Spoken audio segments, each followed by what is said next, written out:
Vanamukoti vepaSally Mugabe Central Hospital muHarare varatidzira vachinyunyuta nekushayikwa kwakanyanya kwemishonga nemasirinji muzvipatara. Varwere vanonzi vari kumanikidzwa kuzvitengera mishonga, majekiseni nemagirovhosi, izvo zviri kupa kuti vashandi vehutano vatadze kuvarapa zvakakwana.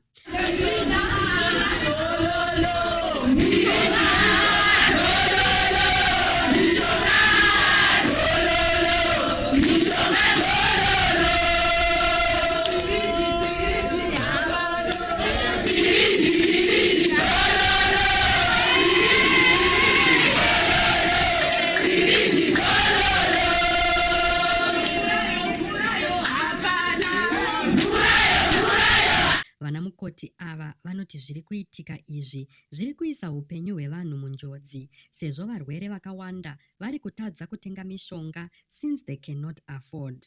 Chipatara ichi chinonzi chiri kushaya zvinhu zvakakosha zvakaita sema-antibiotics, painkillers nemvura yeIV, izvo zviri kuwedzera dambudziko iri. Vanamukoti varatidzawo kushushikana pamusoro pemamiriro ezvinhu kusanganisira mihoro mishoma, maawa akawanda ekushanda uye kushomeka kwevashandi.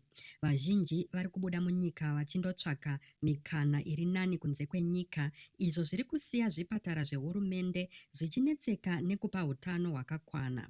Mukupindura maprotests aya, hurumende yabvuma dambudziko iri asi haina kupa mhinduro chaiyo.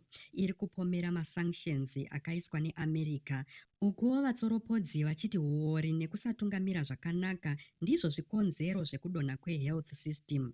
Vanamukoti vari kuda kuti bazi rezvehutano ritore matanho nekukasira kuitira kuti vagadzirise dambudziko iri pamwe nekuvandudza mashandiro avo.